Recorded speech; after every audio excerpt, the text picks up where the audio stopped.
तो चलिए उत्तर प्रदेश की क्लास में आगे की ओर बढ़ते हैं और आज हम बात जानेंगे जिला प्रयागराज के बारे में। जी हाँ, यहाँ से अच्छे खासे क्वेश्चन बनते हैं जिला प्रयाग से, मतलब प्रयागराज से, इलाहाबाद कह सकते हैं, इससे बहुत अच्छे अच्छे क्वेश्चंस आपके लिए बनते हैं। ये मैप है उत्तर प्रदेश का और आज जो बात हो रही है वह बात हो रही है इलाहाबाद के बारे में। जी हाँ, यहाँ नीचे दिख रहा होगा सोनभद्र है, सोनभद्र के बाद यहाँ पर देखेंगे मिर्ज़ापुर और फिर इलाहाबाद। तो आज जो बात हो रही है इलाहाबाद के बारे में हो रही है। तो पहले इसके मैप को थोड़ा सा एनालाइज कीजिए। आइए बात देखते हैं इलाहाबाद। ये आपको दिख रहा होगा इलाहाबाद यहाँ पर है।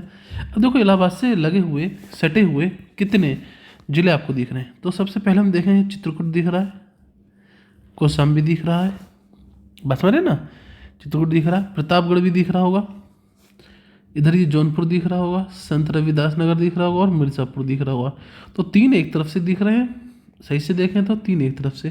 तो टोटल कितने ज़िले हैं जो इलाहाबाद के साथ या फिर प्रयागराज के साथ सीमा बना रहे हैं। तो हमें बड़े अच्छे से यहाँ पे याद हो जाना चाहिए, सर इलाहाबाद के साथ जो सीमा बना रहे हैं वह हैं 6 जिले। लेकिन साथ ही साथ हम देखें तो इलाहाबाद के साथ यहाँ पर मध्य प्रदेश भी सीमा बना रहा है ना। इस चीज़ को भी आप इग्नोर नहीं कर सकते। मध्य प्रदेश भी क्या कर रहा है, यहाँ पर सीमा बना रहा है। तो आइए इसी चीज़ को जानकारी के साथ साथ आगे की ओर बढ़ते हैं और देखते हैं क्या कुछ है इसमें हमारे लिए।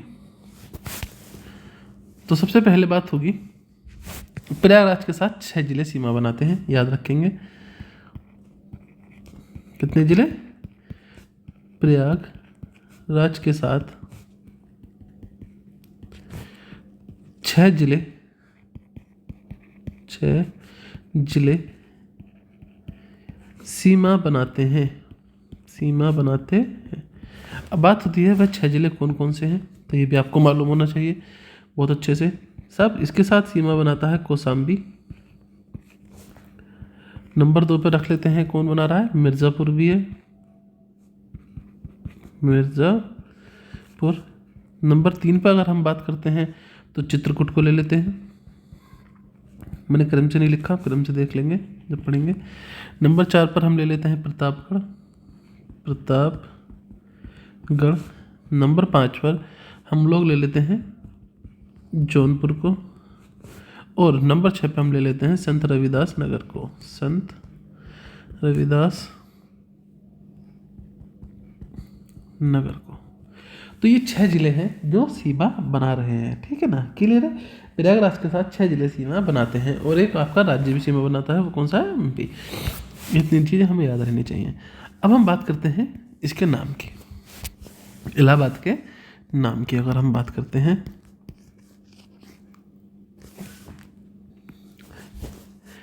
तो इसका प्राचीन नाम क्या था? प्राचीन नाम, अगर हम इसके प्राचीन नाम की बात करते हैं तो वह नाम था प्रयाग। क्या नाम था? प्रयाग। इसी कहानी में आगे बढ़ते हैं।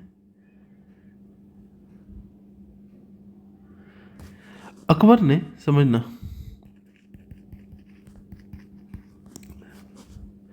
अकबर ने इस शहर का नाम, इस शहर का नाम बदलकर, इस शहर का नाम बदलकर प्रयाग से इलाहाबाद किया था। प्रयाग से इलाहाबाद किया था। क्या किया था? प्रयागराज से इलाहाबाद किया था, प्रयाग से इलाहाबाद किया था। यहाँ पर जो इलाहाबाद का इनके लिए मीनिंग था या जो अर्थ था वह अर्थ भी यहाँ पर होना चाहिए। इसमें जो इलाहाबाद का अर्थ था ईश्वर का निवास, ईश्वर का निवास। क्या अर्थ था? ईश्वर का निवास। तो ये नाम से लेकर थोड़ी सी बात यहाँ पर रहेगी। एक चीज़ पर और ध्यान देंगे जो काफ़ी इंपॉर्टेंट एग्जाम के नज़रिए से रहने वाली है।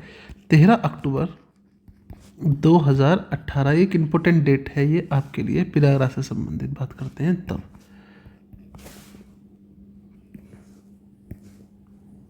चलिए, तो 13 अक्टूबर 2018 की अगर हम बात करते हैं तो ये डेट क्या बता रही है आपको?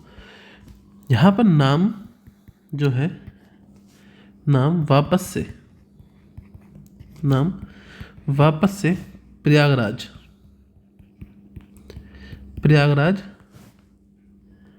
कर दिया गया, कर दिया गया। और ये काम किसने करा? योगी आदित्यनाथ जी ने, जो वर्तमान में उत्तर प्रदेश के मुख्यमंत्री हैं। योगी आदित्यनाथ जी ने, जो वर्तमान में क्या है, हमारे मुख्यमंत्री हैं उत्तर प्रदेश के। अब आगे डिटेल की बात करते हैं, छोटी छोटी मगर मोटी बातें। यहाँ पर संगम है, जहाँ पर माना जाता है कि गंगा, यमुना और सरस्वती तीनों नदियाँ मिलती हैं, इसीलिए इस स्थान को त्रिवेणी के नाम से भी जाना जाता है। त्रिवेणी, ठीक है। वैसे तीनों नदियाँ मिल रही हैं तो क्या बना, एक संगम। क्लियर है? तो गंगा, यमुना, सरस्वती स्थान क्या कहलाता है? त्रिवेणी, वैसे संगम कहा जाता है। आगे की ओर बढ़ते हैं। ये छोटी छोटी कुछ बातें जो सभी जानते हैं पर पढ़ना जरूरी हो जाता है, जैसे कि प्रयागराज में प्रत्येक 6 वर्ष में अर्धकुंभ तथा 12 वर्ष में कुंभ मेले का आयोजन,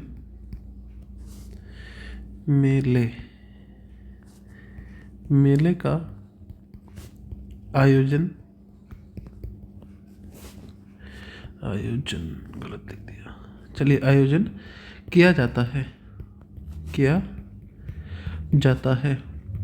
बात क्लियर है कि यहाँ पर कुंभ भी लगता है 12 साल में एक बार, और अर्ध कुंभ लगता है 6 साल में एक बार। तो इस चीज़ को भी याद रखना। जो लास्ट कुंभ लगा था वो लगा था, और हम लास्ट कुंभ की बात करते हैं तो लास्ट कब लगा था? 2017 में। 2017 में। अब आप आइडिया लगा लेना अगला कुंभ कब लगने वाला है। It clear? चलिए आगे बढ़ते हैं। अगर बात करें प्रयागराज की, तो भारत के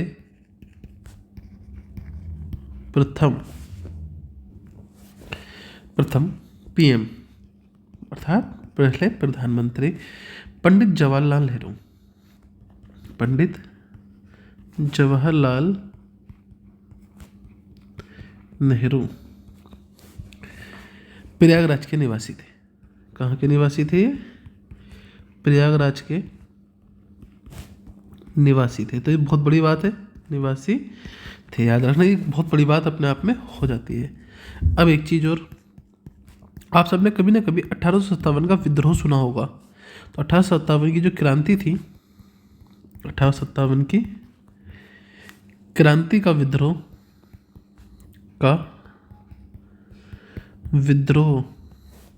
यहाँ पर मतलब प्रयागराज की बात हो रही है, इलाहाबाद की। यहाँ पर लियाकत अली खां, लियाकत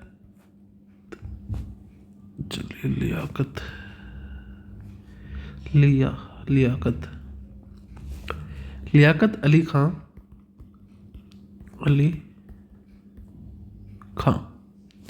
ने किया था।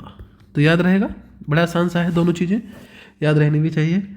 और असल में अगर हम बात करते हैं उत्तर प्रदेश की, तो यहाँ पर ना एक चीज़ और है, कांग्रेस के 3 अधिवेशन हुए थे। कांग्रेस के अधिवेशन। वैसे यूपी की बात करें तो यूपी में 9 अधिवेशन हुए थे कांग्रेस के, पर प्रयागराज में कितने हुए थे? 3 हुए थे। डेट याद रखना होगा, 1888 में हुआ था पहला, दूसरा 1892 में हुआ था, तीसरा 1910 में हुआ था। अब ये चीज़ याद रखना बहुत ज़रूरी है। अब बात करते हैं तो 1888 में जो कांग्रेस के अधिवेशन इलाहाबाद या फिर प्रयागराज में हुए थे, तो 1888 में उस समय कांग्रेस के अध्यक्ष कौन थे? तो ये भी आपको याद होना चाहिए, क्वेश्चन बन जाता है। जॉर्ज यूल, जी हाँ। बात करते हैं 1892 में कौन थे? तो बहुत ही फेमस व्यक्ति हैं, व्योमेश चंद्र बनर्जी। और 1910 में कौन थे, ये आप लोग कमेंट में बताइए। थोड़ा बहुत तो पता होना चाहिए ना आप लोगों को। अभी बहुत ही बेकार बॉक्स बना, मैं दोबारा बना देता हूँ। इससे भी क्या बुरा बनेगा, जबकि ऑटोमेटिक बन जाता है, फिर भी बुरा बनाया है। चलिए, यहाँ आप बताइए कमेंट में कि कौन थे 1910 में कांग्रेस के अधिवेशन के अध्यक्ष। तो बड़ा ही सिंपल काम, आगे की ओर बढ़ते हैं। नेक्स्ट, अब देखिए 29 अगस्त, बहुत ही फेमस डेट है 29 अगस्त 1905। 29 अगस्त 1905 को हॉकी के जादूगर, हॉकी के जादूगर, हॉकी के जादूगर मेजर ध्यानचंद, मेजर ध्यानचंद का जन्म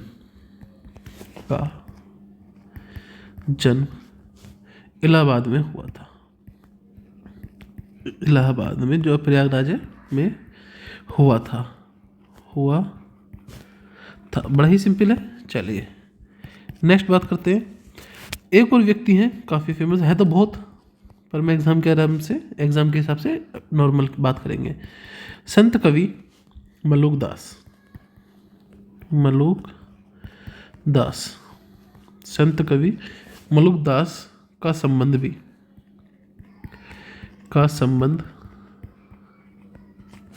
इलाहाबाद से है, इलाहाबाद से है। बड़ी अच्छी सी बात है, जानकारी है, याद रखना। कहाँ से संबंध है मलुक दास का भी, सर जी इलाहाबाद से ही इनका संबंध है। क्लियर है भाई। एक और मेन बात, 1858 से 1921 तक, 1821 तक इलाहाबाद यूपी की राजधानी रहा, यूपी की राजधानी रहा है। कब से कब तक, 1858 से 1921 तक। क्लियर है ना, ये इसकी राजधानी भी रहा है। ठीक है, एक और बड़ी मेन बात, हर्षवर्धन का नाम कभी ना कभी सुना होगा। हर्षवर्धन प्रति 5 वर्ष में प्रयाग में, अर्थात इलाहाबाद में, प्रयाग में महामोक्ष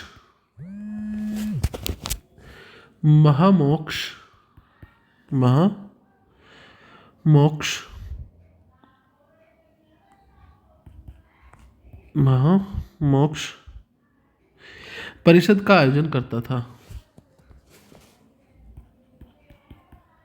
परिषद का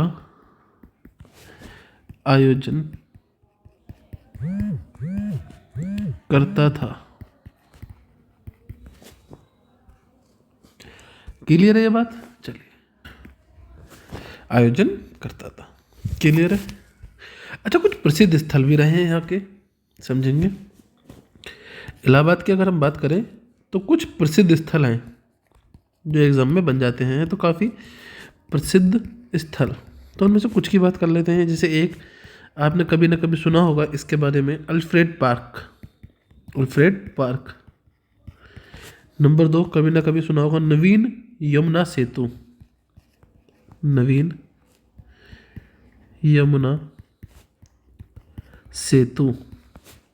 कभी ना कभी तो सुना होगा खुसरो बाग। प्रश्न बनता है कि खुसरो बाग इनमें से किस जिले में या किस शहर में स्थित है, तो आपको बताना होगा कि साहब ये तो इलाहाबाद में है। एक सुना होगा इसके अंदर आनंद भवन। क्या सुना होगा? आनंद भवन। मैं इस भवन में गया था घूमने, और इसी भवन के अंदर एक है, क्या नाम है इसका, इसी भवन में जवाहर नक्षत्रशाला,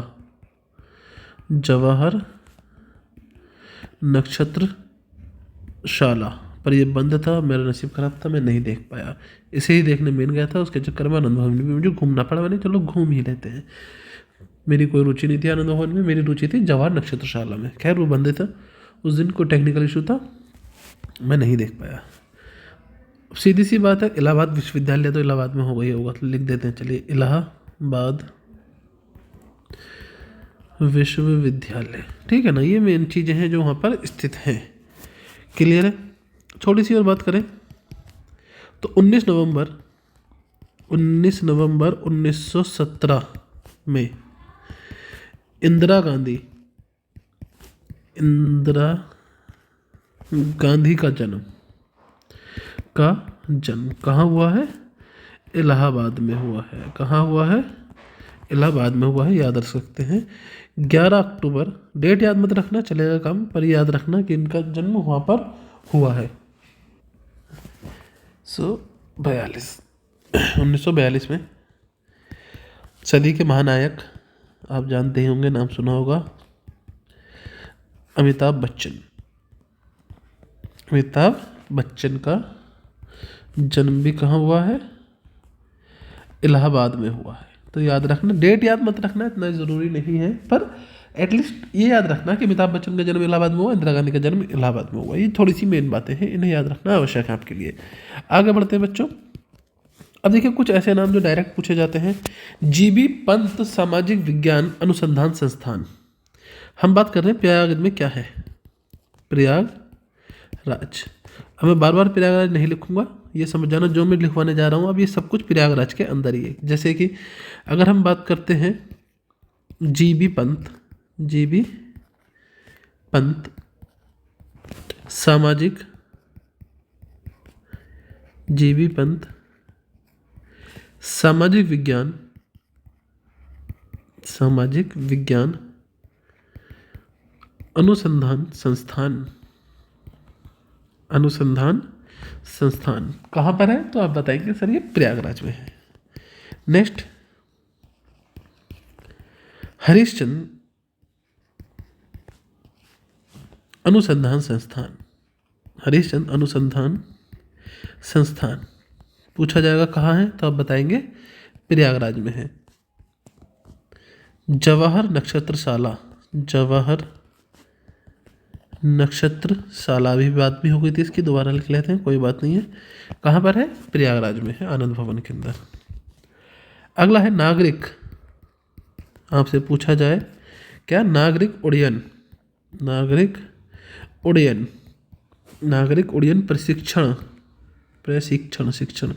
प्रशिक्षण संस्थान या केंद्र कहाँ पर है? साहब प्रयागराज में है। आपसे पूछा जाए फांसी इमली शहीद स्थल, आपसे पूछा जाए फांसी इमली शहीद स्थल कहाँ पर है? तो आप फटाफट बताएंगे साहब ये भी प्रयागराज में है। आपसे पूछा जाए पब्लिक लाइब्रेरी कहाँ पर है? आपसे पूछा जाए पब्लिक लाइब्रेरी कहाँ पर है? लाइब्रेरी कहाँ पर है? तो आप फटाक से बताएंगे सब इलाहाबाद के अंदर है या प्रयागराज के अंदर। एक बहुत ही अच्छा क्वेश्चन आता है, ऑल सेंट्स कैथल चर्च कहाँ पर है? तो आप बताएंगे साहब इलाहाबाद में है ये चर्च भी। देख रहे कितना आसान है सब कुछ याद करना। अगला है इको नॉलेज पार्क, बहुत ही फेमस क्वेश्चन है। इको नॉलेज पार्क कहाँ पर है? तब आप बताएंगे साहब प्रयागराज में है। एक आखिरी रहे, आपसे पूछेगा कभी ना कभी इंडियन, क्या पूछेगा? इंडियन इंस्टीट्यूट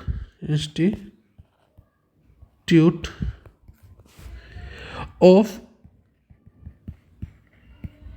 इंफॉर्मेशन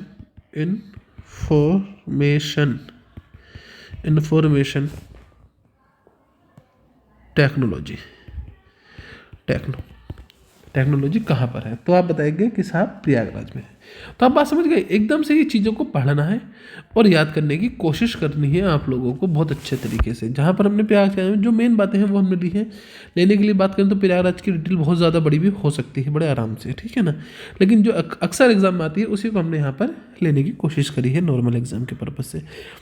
प्रयास करना ये सब चीज़ें याद हों, कई बार लिखना और कई बार पढ़ना। लिखना एक बार, पढ़ना कई बार, सॉरी, है ना। लिखना तो एक बार है, नोट करना है। और नोट करने से बचना चाहते हैं तो मैंने आपको बताया ही है। एक बार आप इस नंबर पर 599299। ये नंबर पर कॉल नहीं होगा, व्हाट्सएप पर है केवल ये अवेलेबल इस समय। ठीक है, लिख के भेज देना प्रयागराज PDF।